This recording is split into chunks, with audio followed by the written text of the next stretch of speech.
বিসমিল্লাহির রহমানির রহিম। ঐতিহ্যবাহী গোপীনাথের প্রবাসী কল্যাণ ফাউন্ডেশন কর্তৃক আয়োজিত, আপনারা অবশ্যই অবগত আছেন, আজকের এই ঐতিহ্যবাহী গোপীনাথপুর দারুল উলুম ইসলামিয়া হাফিজিয়া এতিমখানা। আপনারা এখানে আমরা প্রায় শতাধিকের উপরে আমাদের প্রবাসী কল্যাণ ভাইদের অর্থায়নে, আপনারা জানেন প্রবাসী কল্যাণ ভাইয়েরা গত বছরকে বিশাল আকারের এই মাঠে আমরা ইফতার আয়োজন করেছিলাম এবং সুন্দর সফলভাবে সম্পন্ন করেছিলেন। তো আমি আসলে ধন্যবাদ দিয়ে তাদেরকে ছোট করতে চাই না, মন থেকে দোয়া করি।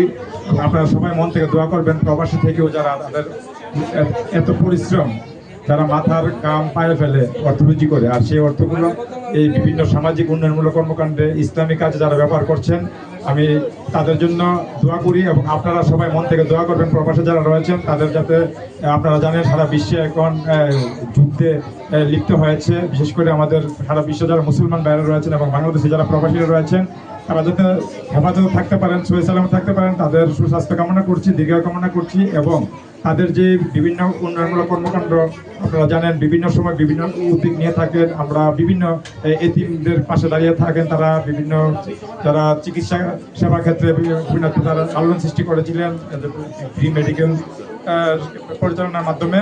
এবং আমি সকল প্রবাসী ভাইদের দীর্ঘায়ু কামনা করছি এবং এই প্রবাসী কল্যাণ ফাউন্ডেশনের উত্তরোত্তর সফলতা কামনা করছি। এবং আজকের এই ইফতার মাহফিল সুন্দর সফলভাবে যাতে সম্পূর্ণ হয় সে দোয়া কামনা করে আমি আমার সংক্ষিপ্ত আলোচনা শেষ করছি। আসসালামু আলাইকুম ওয়া রাহমাতুল্লাহি ওয়া বারাকাতুহু।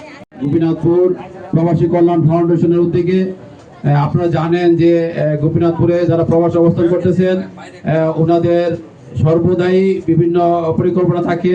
গত বছরও আমরা ইফতারি বিশাল একটা পরিকল্পনা ছিল। যাই হোক, এই বছর সময় স্বল্পতার কারণে প্রোগ্রামটা আমরা বড় করতে পারি নাই। ছোট পরিসরে আমরা ইফতার পার্টিটা আজকে অনুষ্ঠিত হতে যাচ্ছে। তাই আজকের এই ইফতার পার্টিটা হলো আমাদের গ্রামে যারা প্রবাসী অবস্থান করতেছেন তাদের সৌজন্যে। তাই আপনারা যারা উপস্থিত আছেন সকলেই আমাদের গ্রামে প্রবাসী যারা আছে তাদের জন্য অন্তর থেকে দোয়া করবেন, আর আল্লাহ রাব্বুল আলামিন যেন তাদেরকে ভালো রাখে। আপনারা জানেন যে বিদেশে বিভিন্ন যেই যুদ্ধ হচ্ছে, অনেক আমাদের গ্রামে অনেক বাইরেই বিভিন্ন বিপদ আপদে আছে। সকল বিষয়ের উপরেই সকল প্রবাসীদের জন্যই আজকে হুজুর দোয়া করবেন। আপনারা যারা উপস্থিত আছেন আপনারা সবাই দোয়া করবেন।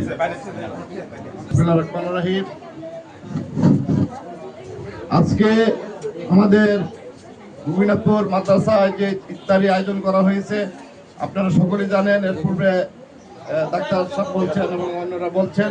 আমি এটুকুই বলবো, যারা এই আয়োজনে অংশগ্রহণ করছে এবং সহায়তা করছে প্রবাসী সকল ভাইয়েরা, তাদের জন্য আপনারা সবাই দোয়া করবেন। আমরাও দোয়া করি আল্লাহ জানে ওনারা হেফাজতে রাখে। বিশেষ করে জানেন যুদ্ধ চলতেছে, যারা আছে তাদের জন্য দোয়া করবেন যাতে হেফাজতে থাকে ইনশাল্লাহ।